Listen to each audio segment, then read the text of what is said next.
नमस्कार राम राम मंडळी, मी विजया ऐरे आणि स्वागत छे तुमनं मना यूट्यूब चॅनल मजारता. आज मला अशीच हुक्की वनती मी म्हणतं मी तर बागलांनी शे सटाणानी शे तर एखादा व्लॉग ना मी ना ऐराणीमा बनाडाले पाहिजे.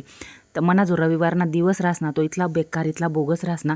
म्हणजे रविवारना दिवस लोक फिराले जातस हिंडाले जातस, पण मी शेना दिवसभर गरमा गाडायला रास आणि या फिंद्रास ना इथला चाळा राहतस ना त्या पूर्ण करत रास. बरं रविवारना दिवस मी उठसच 10 वाजता, त्यामुळे शेना दिवसभर बाहेर जावाना चान्सच राहत नाही माले. आणि त्यांना मजार काय शे आज ना तुमले शे ना एक गोष्ट बी सांगी देस मी. जर डोकावर 100 केस का वहिना ठेवणा होती ना, पुढली पिढी पाणी वे आपल्याला, तर एक छोटासा तुमले घरगुती उपाय सांगी देस. तर काय करा ना, जरासं ते खोबरानं तेल घ्यावा ना, जरासं कोमट करी घ्यावा ना. कोमटच करा, जास्त गरम करू नका. आणि टकलावर वती घेशात आणि ते जवळ टक्कलवी तवळवी ते कोमट गरम तेल वती सनद आधीच टक्कल करी घेशात. तर बरं आता कोमट तेल करी घ्या. त्यांना मजार काय करा, 4-5 ज्या कापूरण्या वड्या राहतीस ना छोटल्या छोटल्या बरं का, त्या अशा चांगल्या वाटीमा चेंदी घ्या आणि ते त्या वड्या शेतीस का त्या कोमट तेलमा टाकी घ्या. चांगलं मिक्स करी घ्या आणि घरमा जेवढा मेंबर शेतच ना बसेल अशा आगगाडीना डबासारखा मस्त एकसारखा एक एरपाटी बसाडी द्या. आणि सगळाच ना असा माथावर टाकी द्या आणि सगळ्यातले मस्तपैकी शे ना असे चांगलं घसडी तेल लावा काय शे त्यासले आपला पोऱ्यासले म्हातारपणे बी थोडाफार डोकावर केस पाहिजे होतीन. तर हा गोष्ट शे ना करी पाच जा. याना वरिषात ना केस बिघडतात नाही, केस बी काळा राहतस आणि केस बी दाट राहतस. आणि काय शे असे बी आते जे पाणी शे जे खाई पी राहणोत ना आपण, त्यांना अर्थ खालता आपला तरी डोकावर काही 1-2 केस राही जातीन. पण हाई पुढली पिढी नशे ना, मला तर काही भरोसा वाटत नाही काही असं डोकावर केस बी राहतील का नाही, का टक्कल पडी जाई का काय, सगळा टकला घिसनच फिरतन का काय. तर इथलं मोठं टेन्शन राहस. बरं रविवारना दिवस शे ना हाऊच चाळा रास बरं काम नावाला.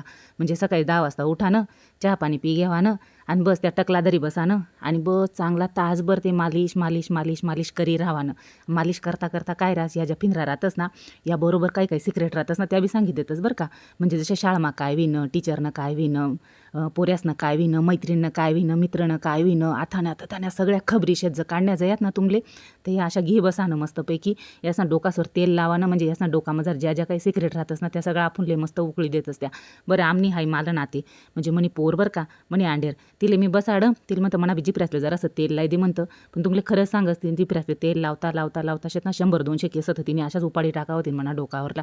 कारण काय ती इथली जोरात घसडी मालिश करी राहीन ती ना, की तिने इच्छाच नाही शे की मी तिनं लग्न पावत शे ना डोकावर 100 केस ठेवा. तिनं लग्न अगोदरच मी शे ना टकलवी जावा आणि त्या नकली केस येतात नाही का त्या लायसन तिनं लगडमा भवडवा.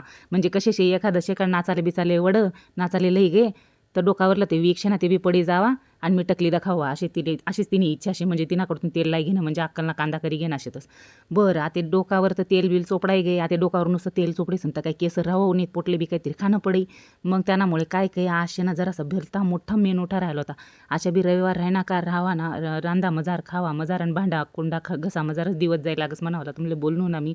तर आज मी काय करायला ठरवलं होतं माहीत शे का, मस्तपैकी सगळ्या डाळीसने भज्या आणि त्यानंतर शे ना ते दहीनं ते तडका दिसन ते बनाडतस ना, त्याने बी रेसिपी शेअर करेल शे मी. त्या सगळ्या डाळीसने ज्या भज्या आहेत ना त्याने बी रेसिपी मी शेअर करी देईल शे. ते बी तुमले शॉर्ट व्हिडिओ पावाल भेटी जाई. आणि त्यानंतर शे ना मग भात लायला होता. चपात्या कराना इतला कटाळा आहेस ना मला, चपात्या भाकरीचं कोणी सांगितलं म्हणा अंगलेच काटायस.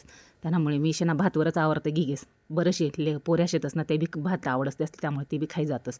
बरं आता डाळण्या भज्या काबर करण्याला होतात या ज्या फिंद्रा शेतस यासले तुमले मी सांगस ना, यासले डाळी साळी खावाले इथला नाकतोड्यापणा करतस या. आणि पौष्टिक बी तर काहीतरी गेलं पाहिजे ना शरीर मजार, ते बी गये नाही तर काय हाडं बी काढवी जातीन आणि या म्हातारा व्हा ना अगोदरच म्हातारा होई जातील. त्यामुळे मग त्यासले कसे खावाडा ना, मग आईने जात तर आईच रास, आई बी किती टॅलेंटेड रास तुमले माहीत शे ना, माय ते मायच रास. मग मी शे ना त्या मस्त सगळ्या डाळी भिजत टाके देस रातण्या आणि सकाळीच उठणू का मस्तपैकी अशा भज्या काढी देस त्यासल्या गरमागरम खावायला दी देस. म्हणजे त्यासनापेक्षा मी जास्त टॅलेंटेड शेत की त्या तशा नाही खातात ना, तर तुम्ही अशा खा. म्हणजे म्हणतात नाही का असे सरळ हाते काही खावाडा ना, आणि ते हात उष्टा फिरायचं खावाळू घाला ना, तशी म्हणे डोकं चालस. बरं आता त्या फिंद्रा शेतच ना त्या जागावरतून अजिबात हालतात नाही बरं का रविवारना दिवस. म्हणजे एकदा ते तेल लाई गिदं त्या जिपऱ्यासले तुमले सांगत डायरेक्ट संध्याकाळ पाव त्या अशाच बेडवर पडी राहतात जशी काय त्यासपेक्षा ना जशी गुंगी जी लागेल राहते तेल लाईंनी. मग त्या उठतात नाही, आंघोळा धोतात नाही, अंगडोका धोतात नाही, तशाच बाशी पुशी पडेल राहतस बेडवर. फक्त त्या मोबाईलना तोंड धरेल राहतस त्या मोबाईल. आणि त्या मी तर सांगत त्यास ना पुढे ताटस मजार किडा बिठी देतात ना फ्राय करीसन, त्यासुद्धा खाई जातील. ते सुद्धा त्यासलं कळाव नाही का आपली मम्मीने किडा दिलात का भाजी भाकर देईल शे असे इथला मोबाईल मग नवी जायला राहत असतात. पण ते काय शे आते किडा कुडा तर काही खावायला देऊ शकत नाही मी. आई ती आईच राह शेवट. त्यामुळे म्हणतात चला आता एक बाजूला बनाडायचं जाईल शे, तर एक बाजूला लगेच ते दहीना तडका तुडका टाकी दिदा, त्यांना जराशा भज्या बिज्या तळी दिदा तसं गरमागरम काय शे ते आपणले म्हातारपणे गरम गरम खावाले देऊ का नाही देऊ, पण आपलं कर्तव्य शे ना, आपण आईने जात शे त्यामुळे आपण तसलं गरम गरम खावाले दिसूतच. आणि आपण नाही गरम गरम खावाले दिलं ते काय शे आपली पिढीनं अशी वी जायल शे. आपण आईबापसना जीवर बी कामच काही आणि पोऱ्यासना जीवर बी कामच करी राहूत. म्हणजे आपण तर काय दूर म्हणजे काय म्हणतात नाही का इथलं पाप करी येल होतोत ना, का सगळा 7 जन्मसनं पाप आपण ह्याच जन्माला करी येल होतोत. त्यामुळे हा जन्म आपला अशा बी वायात जायल शे. बरं आता गरमागरम भजा बी काढी घेद्यात. आता पिंजरासनं चालू शे मालकावसनं आवाज देणं चालू शे, जेवाले दे जेवाले दे जेवाले दे. आणि आठे काय मी काय मशीन बिशीन शे का पटपट जवळ करसू जवळ ते वही ते गॅसवर जवळ शिजई तवच त्याच ताटले जासून आते हाय पा तुमलं दखाडे द ताट आते मस्तपैकी हाय पा भात ते डाळना तडका आणि त्यांना मजारशीत का भजा आणि कांदा मस्त दोन्ही ताट दे दिदं. आता हावशे ना यातली इथला आळस शिऱ्या इथला आळस शिऱ्या ना हाव खाई गी आणि म्हणा हाव मोठू पतलू नाही ज्या दोन्ही शेतच ना एक जाईसन झोपी गी, म्हणजे हाय मोठू जाईन झोपी गी आणि पतलू शे का ते चांगलं तासभर खाई राही. म्हणजे एक घासशे ना असे 32 दाव गिळी चाईसन गिळी असे शे. म्हणजे एक घर माझं 2 पोऱ्या जायत ना त्यास ना हाऊ फरक राहसत. एक मोठू राहते एक पतलू राहते, एक एकदम खावा नाही येडं राहसन दुसरं एकदम खावा ना नाटकं करत राहतं. आमना घरमा बी तेच शे. आता तिने म्हणतात ते उलटं वही घेते म्हणतात मोठू जाईसन झोपी गी ते पतलूच जाईसन झोपी घेणं आणि मोठू अजून खाईच राहीन. तर मग मला बी भूक लागणे शे, मला बी तर देवनी पोट देईल शे. म्हणतात चला आपल्याला बी एवढं एवढं पोट देईल शे, तर त्यांना जरा आपण बी जरा 2-4 घास त्या झाडा भरडा का वयना टाकी घेवा. कारण की काय रास आपल्याला बाया माणसं असलेशे ना खावाले बी टाईम राहत नाही.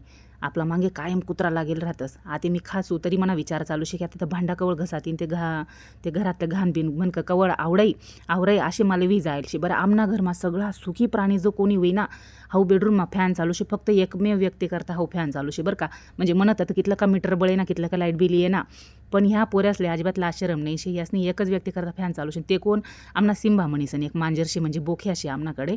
तर त्यांना करता त्यासनी फॅन लायल शे. विचार करा बरं वर फॅन चालू शे आणि खाल त्याला ब्लँकेट पंगारेल शे. म्हणजे यासले नेमकं कळतच नाही का त्याला नेमकी थंडी वाजी राहिनी का त्याला गरम होई राहणं तेच मला समजी नाही राहणं. बरं मंडळी हा ब्लॉग शे ना मी पहिल्यांदाच ट्राय करेल शे बरं का. आयराणीमा जर ब्लॉग आवडणार होई ना तर मला कमेंटमा नक्की सांगा. मग इथून पुढला सगळा ब्लॉग मी आयराणीमा बनाडू का म्हणा मराठीमाच बनाडू ते कमेंटमा नक्की सांगा. मला नक्की आवडायला ऐकायला आवडेल बरं का.